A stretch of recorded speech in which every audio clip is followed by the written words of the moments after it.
تو نفیسہ بنت امیہ نے جاتے ہی صرف خطبہ نکاح پیش نہیں فرمایا، خطبہ نکاح پیش نہیں کیا، بلکہ جناب نبی اکرم صلی اللہ علیہ وسلم سے یہ پوچھا کہ کیا ایسی کوئی اگر خاتون مل جائے کہ جو مال کے اعتبار سے بھی زیادہ ہو، شرف کے اعتبار سے بھی زیادہ ہو، قریش قبیلے سے اس کا تعلق ہو، یہ ساری چیزیں بیان فرمائیں، آپ ان سے نکاح فرما لیں گے؟ تو جس پر نبی اکرم صلی اللہ علیہ وسلم نے یہ ارشاد فرمایا کہ میں اپنے چچا سے ذرا جا کر مشورہ کر لوں۔ اس میں دو باتیں ہمیں ملتی ہیں۔ پہلی بات تو یہ ملتی ہے کہ کسی خاتون کی طرف سے، آج کل ہمارے ہاں جس طرح ہوتا ہے، ہمارے ہاں رواج ہے کہ اگر لڑکی والوں کی طرف سے پہل ہو جائے تو ایک معیوب سمجھا جاتا ہے، تو اس کے اندر ایک بات تو یہ معلوم ہوئی کہ لڑکی والوں کی طرف سے پہل کرنا یہ کوئی معیوب کام نہیں ہے۔ اور دوسرا ہمیں یہ معلوم ہوا کہ جناب نبی اکرم صلی اللہ علیہ وسلم سب کچھ ہونے کے باوجود بھی کیا فرمایا کہ میں ذرا اپنے چچا سے مشورہ کر لوں۔ تو معاشرے کے اندر ایک یہ بھی آج کل نوجوان نسل میں ہے کہ اپنے سے بڑے سے مشورہ کرنے ہی کے اندر خیر ہوتی ہے۔ یہ پہل بھی جناب نبی اکرم صلی اللہ علیہ وسلم نے کر کے بتلائی۔ تو یہ واقعہ تھا، اور اس کے اندر ایک اور بات بھی ہمارے لیے جو سبق پنہا ہے وہ یہ ہے کہ اپنے سے بڑی عمر کی خاتون ہو ان کے ساتھ شادی کرنا بھی نبی اکرم صلی اللہ علیہ وسلم کے سنت مبارکہ ہے۔ تو یہ اس کا ایک مختصر سا واقعہ ہے کہ جس کے اندر ہمیں سبق ملتا ہے۔ تو دیگر آپ کے فضائل بہت زیادہ ہیں۔ سبحان اللہ، سبحان اللہ۔ جواد عابدی صاحب، میں آپ سے پوچھنا ہی چاہوں گا وہ کون سی چیزیں ہیں، وہ کون سے فضائل ہیں، وہ کون سے معاملات ہیں، قبلہ نے عرض کیا نا دیگر فضائل بھی ہیں، کون سے فضائل ہیں جو حضرت خدیجہ الکبریٰ رضی اللہ تعالیٰ عنہ کو دوسری ازواج مطہرات سے جو ہے وہ جدا کرتے ہیں؟ اعوذ باللہ السمیع العلیم من الشیطان الرجیم وبہ نستعین وہو خیر الناصر ومعین۔ علی بھائی، رمضان المبارک کا یوں تو مبارک مہینہ رحمتوں برکتوں کا پیغام ہے، اور ان میں جب ایسی شخصیات کا کہ جن کا تعلق نبی اکرم صلی اللہ علیہ وسلم سے ہو، ان کا جب تذکرہ ہو جائے تو پھر اس مہینے کی برکت کو 4 چاند بلکہ 14 چاند لگ جاتے ہیں۔ ام المومنین جناب خدیجہ کبریٰ سلام اللہ علیہا کے حوالے سے اگر آپ خود روایات کا مطالعہ کریں تو خود حضور نبی کریم صلی اللہ علیہ وسلم نے جو امتیاز عطا فرمایا وہ بہت واضح ہے۔ کبھی گھر میں جب تذکرہ چل پڑا تو آپ نے فرمایا کہ صدقتنی ہینا کفر بی الناس، فرمایا کہ کیسے کوئی خدیجہ کا مقابلہ کر سکتا ہے، انہوں نے اس وقت تصدیق میری کی جب لوگ مجھے جھٹلا رہے تھے۔ وآمنت بی وکفر بالناس، اور ایک مقام پہ فرمایا کہ اس وقت اللہ نے مجھے ان سے اولاد دی کہ جب دیگر لوگوں نے مجھے جو ہے وہ اپنی عورتیں دینے سے روکا ہوا تھا۔ خلاصہ کلام یہ ہوا کہ جناب خدیجہ کی شخصیت انتہائی غیر معمولی شخصیت۔ بلکہ میں ایک جملہ اور عرض کروں، ہماری جو مستورات سن رہی ہیں، مائیں بہنیں سن رہی ہیں، دیکھیں ہر سال 10 رمضان آتا ہے، ہم بی بی کا تذکرہ خیر کرتے ہیں، گزر جاتے ہیں۔ خدا را ان تذکروں کو فقط ٹرانسمیشن کے حد تک محدود نہ رکھیں، ان شخصیات کو اپنی عملی زندگی میں نافذ کرنے کی کوشش کریں۔ جب امہات المومنین کا تذکرہ ہوتا ہے، اہل بیت عظام میں کسی کا تذکرہ ہو، یا اصحاب کرام کا جب کوئی خاص دن منایا جا رہا ہو، ان شخصیات کو پڑھنے سے بڑھ کر اپنے عملی وجود پر نافذ کرنے کی ضرورت ہے۔ آج اگر ہم بات کر رہے ہیں جناب خدیجہ کی، وہ بی بی کی جس کی تجارت مکے سے روم اور روم سے یمن تک پھیلی ہوئی ہے، اتنی مالدار بی بی جب حضور کے حرم میں شامل ہوتی ہیں تو شامل ہونے کے بعد پھر اپنے دولت کے اسٹیٹس کو ظاہر نہیں کرتی، بلکہ فرماتی ہیں آپ میرے سید و سردار ہیں، آپ میرے تاجدار ہیں، میں آپ کی زوجیت میں ہوں، آج سے سارا مال تجارت آپ لے کر جائیے، میں امور خانہ داری کو ترجیح دیتی ہوں۔ ایک تو یہ مقام ہوا۔ پھر دوسری چیز علماء نے یہ لکھی، بخاری کے اندر روایت ہے کہ حضرت جبریل علیہ السلام نازل ہوئے، فرمایا کہ اللہ خدیجہ پہ سلام بھیج رہا ہے اور ایک سے گھر کی بشارت دے رہا ہے کہ جس میں نہ شور ہوگا نہ غل ہوگا۔ روایت میں کہ حضرت خدیجہ وہیں تھی۔ ابن ماجہ کی روایت میں کہ پلٹ کے جناب خدیجہ نے فرمایا کہ اللہ کی طرف سلام ہے اور اللہ کے لیے سلام ہے، اور اس طرح سے جملہ۔ لیکن روایت میں امام ابن حجر نے فتح الباری کی شرح میں اس پہ بڑا پیارا حاشیہ لگایا۔ فرماتے ہیں جناب خدیجہ نے یہ نہیں کہا کہ وہ علیک السلام، کہ جبریل اللہ سے جا کر کہہ دو تم پر بھی سلام ہے، کیونکہ اللہ کے ناموں میں سے سلام خود ایک سلام ہے، اللہ پر سلام نہیں ہوتا۔ حضرت خدیجہ نے فرمایا وَإِلَيْكَ السلام وَمِنْكَ السلام، جب دعا پڑھتے ہیں علماء تو کہتے ہیں اللہم انت السلام وَإِلَيْكَ السلام وَمِنْكَ السلام۔ امام ابن حجر نے اسقلانی نے فتح الباری میں لکھا وَهَذَا يَدُلُّ عَلَى تَوَفُّرِ عِلْمِهَا، یہ حضرت خدیجہ کے کثرت علم پہ دلالت ہے کہ اتنے باریک جملے کو جانتی تھی کہ اللہ پر سلام نہیں ہوتا، اللہ کی طرف سلامتی ہوتی ہے اور اللہ کی طرف سے سلامتی ہوتی ہے۔ میں سمجھتا ہوں امہات المؤمنین کا یہ منصب اتنا بڑا ہے کہ اس میں تمام زوجات نبی مشترکہ ہیں، برابر ہیں، سب کو اپنے اپنے ظرف کے مطابق حضور سے کسب فیض ہوا۔ من حیث المومن ہم پر احترام واجب ہے، لیکن جہاں ام المومنین حضرت خدیجہ کے حوالے سے بات ہوگی، امہات المومنین اس پہ بیک زبان تھی، سب فرمایا کرتی تھیں جو شرف خدیجہ کو حاصل ہوا وہ کسی کو حاصل نہ ہو سکا۔ تو یہ ہے کہ لوگوں کے رتبے سوا ہوتے ہیں. ہمیں اس بحث پہ پڑھنے کی ضرورت نہیں کہ رتبے کیا ہیں, لیکن جو رتبہ نبی کریم کی بارگاہ سے ان کو عطا ہوا وہ سب سے سوا ہے. اللہ ہمیں ان کی سیرت پہ عمل کرنے کی عملی طور پہ توفیق عطا آمین فرمائے. آمین آمین. ڈاکٹر عابد عبداللہ محمدی صاحب نے ہمیں جوائن کیا. السلام علیکم, خیریت سے ہیں آپ؟ طبیعت ٹھیک ہے؟ ڈاکٹر صاحب میں یہ پوچھنا چاہوں گا, حضرت خدیجہ الکبریٰ رضی اللہ تعالیٰ عنہ کا دن ہے آج, اور آج ان کا یوم وصال ہے, تو میں آپ سے یہ پوچھنا چاہوں گا کس طریقے سے ام المومنین نے, اماں عائشہ کی ہم واقعات سنتے ہیں, چیزیں سنتے ہیں, کس طریقے سے حضرت خدیجہ الکبریٰ رضی اللہ تعالیٰ عنہ نے نبی کریم صلی اللہ علیہ وسلم کی مالی معاونت کی؟ بسم اللہ الرحمن الرحیم. مجھ سے بیشتر اصحاب علم و فہم نے بہت ہی خوبصورت اور دل نشین انداز میں نذرانہ عقیدت پیش کیا ہے. سبحان اللہ. ہماری ماں ہے, اور اولاد کو ماں سے جو محبت ہوتی ہے وہ فطری ہوا کرتی ہے. اور پھر ان ماؤں میں جنہیں امہات المومنین کہا جاتا ہے, ان سے ہماری محبت اس لحاظ سے بھی کئی گنا زیادہ ہے. یہ نبی کریم صلی اللہ علیہ وسلم کے حبال عقد میں تھیں, اور جس طرح اللہ کے نبی صلی اللہ علیہ وسلم کا انتخاب اللہ رب العالمین نے فرمایا تھا, اسی طرح نبی کریم صلی اللہ علیہ وسلم کی ازواج مطہرات کا بھی انتخاب فرمایا تھا, ان کے ساتھیوں. اور ڈاکٹر صاحب قطع کلا بھی معاف, اسی بات کو ہم آگے کنٹینیو کریں گے. ناظرین گرامی, ایک وقفے کے بعد آپ سے حاضر ہوتے ہیں, دوبارہ گفت و شنید کرتے ہیں, گفت و شنید میں مشغول ہو جائیں گے کیونکہ آج عالم دین ہمارے پاس بہت دیر تک موجود ہے. ایک وقفے کے بعد دوبارہ حاضر ہوتے ہیں, کہیں نہیں جائیے گا, دیکھتے رہیے ماہ رمضان کی خوبصورت لائیو نشریات بنام برکت رمضان. ویلکم بیک ناظرین, ایک بار آپ کو پھر سے خوش آمدید پیش کرتے ہیں ماہ رمضان کی خوبصورت لائیو نشریات بنام برکت رمضان. میں ہوں آپ کا میزبان محمد عریب, اور آج دن ہے, یوم وصال ہے حضرت خدیجہ الکبریٰ رضی اللہ تعالیٰ عنہ کا, اور ہم گفت و شنید فرما رہے تھے ڈاکٹر صاحب سے, اور سوال یہ تھا ڈاکٹر صاحب کے سامنے, اور درخواست گزار ہو کر ہم نے یہ سوال کیا تھا کہ کس طریقے سے حضرت خدیجہ الکبریٰ رضی اللہ تعالیٰ عنہ نے نبی کریم صلی اللہ علیہ وسلم کی مالی معاونت کی, اور تاریخ اسے کس الفاظ میں لکھتی ہے. جی قبلہ. بسم اللہ الرحمن الرحیم. سیدہ خدیجہ الکبریٰ رضی اللہ تعالی عنہا نبی کریم صلی اللہ علیہ وسلم کی وہ زوجہ محترمہ تھیں کہ جن پر آپ کی تمام ازواج مطہرات بشمول صدیقہ کائنات سیدہ عائشہ صدیقہ طاہرہ طیبہ عفیفہ رضی اللہ تعالی عنہا بھی رشک کیا کرتی تھیں. اور ان کا خود کا فرمان ہے کہ مجھے نبی کریم کی کبھی کسی زندہ بیوی پر رشک نہیں آیا, جب بھی رشک آیا خدیجہ پہ رشک آیا.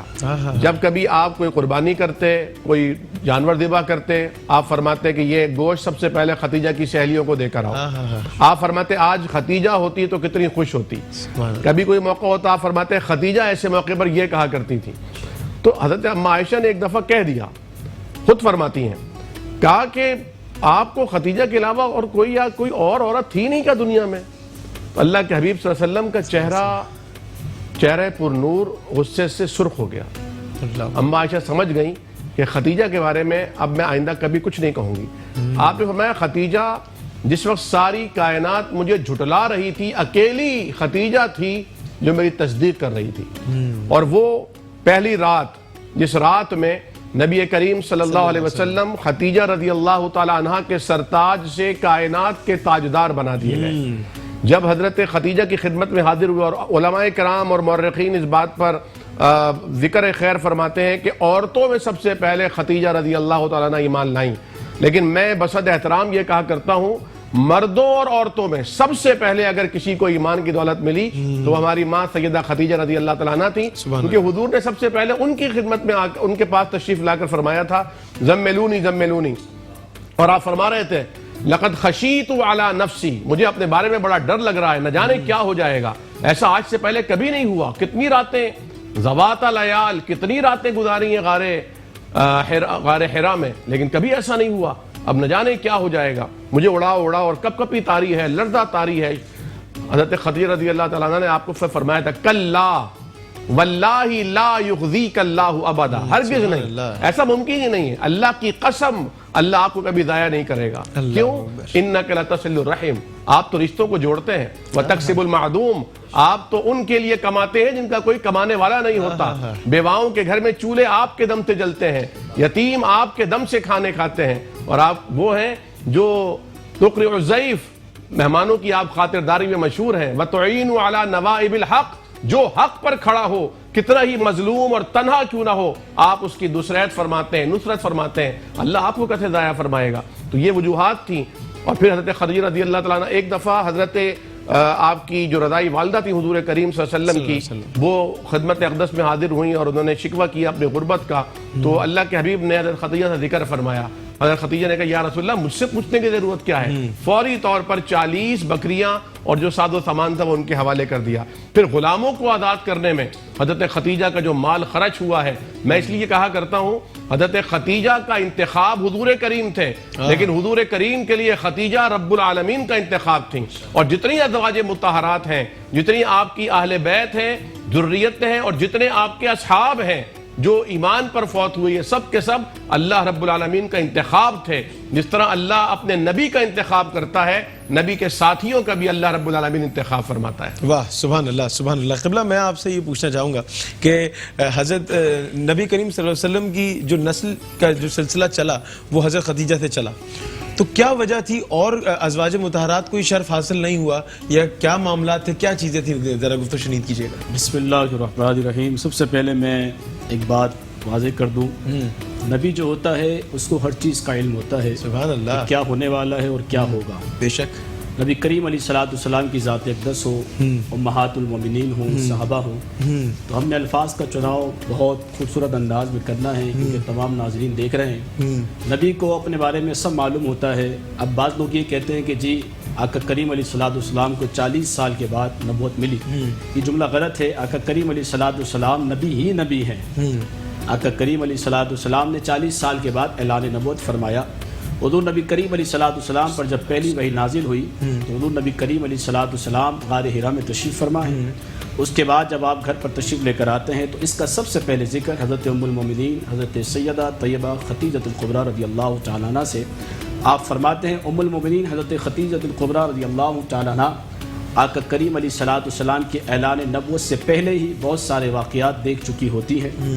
ورقہ بن نوفل جو آقا علیہ السلام کے حوالے سے بہت ساری پیشن گوئیاں فرما چکے ہوتے ہیں. توریت اور انجیل میں حضور نبی کریم علیہ السلام کے فضائل و مناقب بیان ہو چکے ہوتے ہیں. اللہ رب العالمین قرآن میں ارشاد فرماتا ہے الذین آتیناہم الکتاب یعرفونہ کما یعرفون ابناءہم. اے میرے محبوب اہل کتاب آپ کو ایسے پہچانتے ہیں کہ جیسے باپ اپنے بیٹے کو پہچانتا ہے. حضور نبی کریم علیہ السلام کی ابھی آمد نہیں ہوئی لیکن حضور کو پہلے ہی لوگ پہچانتے ہیں. تو آقا کریم علیہ السلام کی جو اولاد پاک کا جو سلسلہ شروع ہوا یہ تمام انتخاب تھا اللہ رب العالمین کا. اور جسے رب کعبہ نے انتخاب فرما لیا ہے تو بحیثیت مسلمان اور امتی کے ہم نے اپنی گردن کو خم کر دینا ہے. حضور نبی کریم علیہ السلام کی اولاد پاک کا جو سلسلہ شروع ہوا وہ ام المومنین حضرت خدیجہ الکبریٰ رضی اللہ تعالیٰ عنہ کے بطن پاک سے ہوا. آقا کریم علیہ السلام کی صبح قیامت تک جو آل اولاد اور ذریت ہے جسے رب کعبہ نے عزت عطا فرمائی ہے کہ تیری نسل پاک میں ہے بچہ بچہ نور کا، تو ہے اے نور تیرا سب گھرانہ نور کا. ام المومنین حضرت خدیجہ الکبریٰ رضی اللہ تعالیٰ عنہ کے بطن پاک سے اولاد کا سلسلہ شروع ہوا. تو ہم بالکل بھی ہرگز ایسا نہیں کہہ سکتے کہ جو دیگر ازواج مطہرات ہیں ان کی کوئی شان نہیں ہے. اللہ رب العالمین نے واضح طور پہ ہمیں حکم دے دیا وہ ازواج امہاتہم، یہ امت کی ماں ہیں. جب لفظ ماں آ جائے تو اس کی عزت تکریم تعظیم اس انداز میں کرنی ہے کہ ہم نے اپنی ماؤں سے بھی زیادہ ان کی عزت اور تکریم کرنی ہے کہ تمام کائنات کی عزت دار خاتونیں ان کی نالین پہ قربان ہیں کہ جس جگہ پر میری ماں ام المومنین حضرت خدیجہ الکبریٰ رضی اللہ تعالیٰ عنہ نے ایک دفعہ قدم مبارک رکھا ہے اس قدم مبارک کی جو گرد راہ ہے اس گرد راہ کو کوئی بھی خاتون نہیں پہنچ سکتی ہے. اللہ رب العالمین نے میری ماں کو عزت و شرف عطا فرمایا کہ ملکۃ العرب کا لقب بھی ام المومنین حضرت خدیجہ الکبریٰ رضی اللہ سبحان اللہ سبحان اللہ سبحان اللہ. قبلہ میں ایک جسارت کر رہا ہوں کہ ہوا یہ تھا، میں اپنی اگر دانش میں بات کروں کہ اللہ تعالیٰ کی طرف سے سلام آیا تھا اماں کو، تو کیا واقعہ تھا، کیا خوبصورت بات ہے، تو ذرا ناظرین کے ساتھ بتائیے گا. ماشاءاللہ. دیکھیں سب سے پہلے تو یہ بات ہمارا ایمان ہے کہ سیدہ خدیجۃ الکبریٰ رضی اللہ تعالی عنہا کا ذکر کرنا یہ جناب نبی اکرم صلی اللہ علیہ وسلم کی سنت مبارکہ ہے. سبحان اللہ. اور پھر اس سنت مبارکہ میں یہ سنت مؤکدہ ہے. آپ علیہ الصلوۃ والسلام ہمیشہ ذکر فرمایا کرتے تھے. ایسا نہیں تھا کہ جناب نبی اکرم صلی اللہ علیہ وسلم مکہ میں تھے تو ذکر فرمایا, مدینہ میں تھے تو ذکر فرمایا, ایسا نہیں. آپ علیہ الصلوۃ والسلام جہاں ہوتے سیدہ خدیجۃ الکبریٰ رضی اللہ تعالی عنہا کا ذکر فرمایا کرتے تھے. تو آج ہم ایسی مجلس کے اندر موجود ہیں کہ جس میں محض جناب نبی اکرم صلی اللہ علیہ وسلم کی سنت کو زندہ کیا جا رہا ہے. واقعہ کچھ یوں ہے, مختلف روایات کے اندر آتا ہے جناب نبی اکرم صلی اللہ علیہ وسلم غار حرا میں ہیں اور گھر سے سیدہ خدیجۃ الکبریٰ رضی اللہ عنہا آپ علیہ الصلوۃ والسلام کے لیے کچھ لے کر نکلی ہیں. لمحہ لمحہ ہمارے لیے, ہماری خواتین کے لیے اس میں سبق ہے. یہ وہ خاتون ہے کہ جن کے پاس جناب نبی اکرم صلی اللہ علیہ وسلم کے حرم میں آنے سے پہلے آپ کے پاس خادم موجود ہیں, آپ کے پاس 20 خادمائیں موجود ہیں. لیکن جب نبی اکرم صلی اللہ علیہ وسلم کی حرم میں آپ تشریف لائی ہیں تو آپ نے سب کچھ جناب نبی اکرم صلی اللہ علیہ وسلم کے قدموں میں لا کر رکھ دیا. بعض روایات میں آتا ہے کہ ایک موقع پر سیدہ خدیجۃ الکبریٰ رضی اللہ عنہا نے اتنا مال جناب نبی اکرم صلی اللہ علیہ وسلم کے سامنے لا کر رکھا, آپ علیہ الصلوۃ والسلام چھپ گئے اس کے پیچھے. اتنا زیادہ وہ پیسہ تھا, اتنا زیادہ وہ مال تھا. اب یہ خاتون ہیں جن کا بیک گراؤنڈ دیکھیں, جن کی آپ زندگی دیکھیں, یہ نکلتی ہیں جناب نبی اکرم صلی اللہ علیہ وسلم کے لیے اپنے ہاتھوں سے کھانا بنا کر اور جا رہی ہیں غار حرا. جو لوگ غار حرا گئے ہیں وہ آج بھی جانتے ہیں کہ اچھا خاصا بندہ بھی اوپر چڑھ نہیں سکتا, بہت مشکل سے جاتے ہیں. جو حضرات گئے ہیں ان کو اچھی طرح سے علم ہے. اب وہ خاتون ہیں جو ناز و نخروں سے بڑی ہوئی ہیں, جو بڑے گھرانے میں رہیں, جو خادماؤں کے بیچ میں انہوں نے پرورش کی, وہ خاتون جناب نبی اکرم صلی اللہ علیہ وسلم کے لیے کھانا بنا کر نکلتی ہیں. اور جب غار حرا کی طرف چلتی ہیں تو اللہ رب العالمین کی طرف سے جبریل امین کو بھیج دیا جاتا ہے اور جناب نبی اکرم صلی اللہ علیہ وسلم کو یہ پیغام دیا جاتا ہے, بتلایا جاتا ہے کہ آپ کے پاس خدیجۃ الکبریٰ رضی اللہ تعالی عنہا آ رہی ہیں, انہیں بتلا دینا کہ اللہ رب العالمین نے بھی انہیں سلام بھیجا ہے اور ہماری طرف سے بھی انہیں سلام ہے. ماشاءاللہ سیدہ. اور پھر انہیں یہ بھی بتا دینا وبشرہم, اور انہیں یہ بھی بتلا دینا کہ آپ کے لیے جنت میں خوبصورت محل بھی ہے. تو یہ ہے دراصل وہ واقعہ کہ جس میں اللہ رب العالمین کی طرف سے بھی اور فرشتوں کی طرف سے بھی سیدہ خدیجۃ الکبریٰ رضی اللہ عنہا کو سلام پیش کیے. سبحان اللہ, سبحان اللہ. علامہ صاحب, آپ خاتون جنت کی ماں ہیں, تو کیا کوئی محبت کا واقعہ, کوئی ایسی چیز یاد آتی ہے, کوئی ایسی چیز ناظرین کو بتانا چاہیں گے کہ ان کے درمیان کیا کوئی ایسا واقعہ, کوئی ایسی چیز؟ بسم اللہ الرحمن الرحیم. یقیناً ایک پرکیف مجلس ہے اور جس قدر علماء کرام گوشوں پہ روشنی ڈال رہے ہیں, یقیناً کاش اس میں سے کچھ بھی اگر ہمارے رگو پین اتر جائے تو میں سمجھتا ہوں اس پروگرام کا جو حاصل ہے, جو حاصل ہے وہ ہمیں حاصل ہو جائے گا. ایک جملہ میں آپ نے جیسے ابتداءً علامہ رضی حسینی نقشبندی صاحب سے پوچھا تھا کہ کیوں دیگر ازواج مطہرات سے, دیکھیے اس کیوں کا سادہ سا جواب تو یہ کہ اللہ سبحانہ و تعالیٰ مالک و مختار ہے, جہاں سے چاہے معاملہ فرمائے. لیکن اس کا ظاہراً سی جو بات ناقص عقل میں آتی ہے وہ یہ ہے چونکہ جناب خدیجہ سلام اللہ علیہ کی جتنی اسلام کے لیے خدمات تھیں ان کا اجر ملنے سے پہلے دنیاوی طور پر آپ دنیا سے پردہ فرما گئیں. اور اللہ چونکہ عادل ہے تو عدل کا تقاضا تو یہ تھا کہ جتنی خدمات اور زحمات انہوں نے اٹھائی اس کا کوئی نہ کوئی صلہ تو ہو. چنانچہ اللہ نے نسل کو جو جاری فرمایا وہ حضرت خدیجہ کے حوالے سے. اور پھر کمال دیکھیے آپ, تمام مفسرین متفق ہیں کہ حضرت خدیجہ ہی کی اولاد یعنی جو آپ کے نواسے ہیں. پھر اللہ نے یہ احسان ایسے چکایا کہ سورۃ الشورى میں ارشاد فرمایا قل لا اسألکم علیہ اجرا الا المودۃ فی القربى. اے خدیجہ تم نے اپنا سب کچھ اسلام میں لگا دیا, جاؤ ہم نے اپنے سارے دین کی سب عبادتوں کا بدلہ تمہاری اولاد کی محبت کو قرار دیا ہے. عبداللہ بن عباس رضی اللہ عنہما راوی ہیں, فرماتے ہیں کہ حضور سے پوچھا گیا من ہؤلاء الذین وجبت علینا مودتہم, حضور نے فرمایا ہم علی و فاطمہ و ابناہما. ان تمام کی محبت کو فرض رکھا. ایک وجہ تو ظاہراً سے یہ سمجھ میں آتی ہے, محبت کی بات کرتے ہیں تو اللہ اکبر, وہ ماں کہ جو خود ملکۃ العرب ہے, جس کے پاس اتنی دولت ہے, کتنے ناز سے بیٹی کو پالا. لیکن ہمارے معاشرے کی خواتین جو سن رہی ہیں ان کے لیے ایک پیغام ہے, آج آپ جتنی بھی دولت والی ہوں خدیجۃ الکبریٰ سے زیادہ دولت آپ کے پاس نہیں ہے. 80,000 تک کا فگر علماء نے لکھا کہ 80,000 اونٹ تھے اس زمانے کے اندر. تجارت آخری سرا اونٹوں کا مکے کی سرحد سے مل رہا ہے, آخری سرحد روم اور یمن تک جا رہا ہے. اتنی مالدار بی بی جب کائنات کے سب سے عظیم فرد نبی رحمت صلی اللہ علیہ وسلم کے عقد میں آتی ہیں تو فرماتی ہیں آج سے جو کچھ میرا ہے وہ آپ کا ہے. اس مبارک رشتے کے اندر دراڑ کہاں سے پیدا ہوتی ہے کہ عقد میں آنے کے بعد بھی تیرا میرا چل رہا ہوتا ہے. یہاں حضرت خدیجہ نے یہ سمجھا دیا کہ جب میں حضور کے عقد میں آ گئی تو جو کچھ میرا ہے وہ آج سے آپ کا ہے. اور اگر حقیقت کی نگاہ سے دیکھیں کائنات میں جو کچھ ہے وہ سب رسول اللہ کا ہی تو ہے, ان کے صدقے سے ہی خیرات بٹ رہی ہے. چنانچہ یہ تو بچپنے کا عالم ہے. اب جب اتنی ناز سے خود پروان چڑھی ہے تو یقیناً بیٹیوں سے محبت ہے, اپنی اولاد سے محبت ہے. حضرت فاطمہ سے بچپنے کا عالم ہے, کبھی ناز نخرے اٹھا رہی ہیں تو فرماتی ہیں کہ یا رسول اللہ میں نے تو وہ سکھ نہیں دیکھ سکا جو میں دیکھنا چاہتی تھی یا جو مجھے ملتا. میں یہ چاہتی ہوں اسلام جب دور دور تک پھیل جائے میری بیٹی کو راحت اور میری بیٹی کو سکون فراہم ہو, آپ کی جناب سے میری بیٹی کو مامتا بھی ملے اور باپ کی محبت اور شفقت بھی ملے. اور کیا کہنا اس ماں کا کہ جس کا داماد ولیوں کا سردار ہو, جس کا شوہر نبیوں کا سردار ہو, جس کی بیٹی جنتی عورتوں کی سردار ہو, جس کے نواسے جوانان جنت کے سردار ہوں. ایسا لگتا ہے سیادت کو اللہ نے خدیجۃ الکبریٰ کے گھر میں رکھ دیا ہے. خلاصہ کلام یہ کہ اتنی بلند مرتبہ بیوی ہے, کاش اس بیوی کی زندگی کا کوئی جز, کوئی پہلو, کوئی زندگی کا کوئی خاصہ اگر اس کا ترشح یا چھینٹا بھی ہماری زندگی پڑ جائے میں سمجھتا ہوں دنیا جنت بن جائے گی. اچھا سلام کے حوالے سے آپ نے جملہ پوچھا, ہم لوگ میں کھلے عام ایک جملہ کہتا ہوں, اس میں وہ بعض لوگ لگی لپٹی رکھتے ہیں. سلام اللہ علیہ رضی اللہ عنہ, یاد رکھیں دونوں دعائیہ جملے ہیں. رضی اللہ عنہ بھی دعائیہ جملہ ہے, قرآن مجید کی آیات موجود ہیں. سلام اللہ علیہ بھی دعائیہ جملہ ہے. جیسے روایت مفتی صاحب نے بیان فرمائی, خود بخاری شریف کی روایت میں کہ سلام بھیجا گیا تو سلام اللہ علیہ بھی کہا جا رہا ہے تو وہ بھی روایت کی نگاہ کی روشنی میں, رضی اللہ عنہ بھی کہا جا رہا ہے تو وہ بھی آیات قرآن کی روشنی میں ہے. عوام الناس میں غلط امپیکٹ پڑ گیا ہے کہ یہ جو بول رہے ہیں ابھی بیٹھے ہوئے یہ سلام اللہ علیہ بولیں گے, وہ جو بول رہے ہیں رضی اللہ عنہ بولیں گے. دونوں جملے قرآن و حدیث سے ثابت ہیں, دونوں جملے دعائیہ ہیں. اور یہ شخصیات ذوات مقدس ایسی ہیں کہ جن سے اللہ سلام بھیج چکا, جن پہ اللہ راضی ہو چکا, تو میں اور آپ اس میں فرق کرنے والے کون ہوتے ہیں؟ اللہ میں شخصیات کا احترام کرنے کی توفیق. ٹھیک ہے مفتی صاحب, آپ اس پہ کچھ گفتگو شنید کرنا چاہیں گے کہ سلام اللہ علیہ کہاں کہہ سکتے ہیں اور رضی اللہ تعالیٰ عنہ کہاں کہا جا سکتا ہے؟ دیکھیں کچھ چیزیں ایسی ہیں کہ جو علامت کے طور پر بتلائی جاتی ہیں. جس طرح سے صحابہ کرام رضوان اللہ علیہ مجمعین میں جب بھی اللہ رب العالمین نے ان کا تذکرہ فرمایا کہ وہاں پر ارشاد فرمایا کہ رضی اللہ عنہم ورضوا عنہ, وہ اللہ سے راضی ہیں, اللہ ان سے راضی ہیں.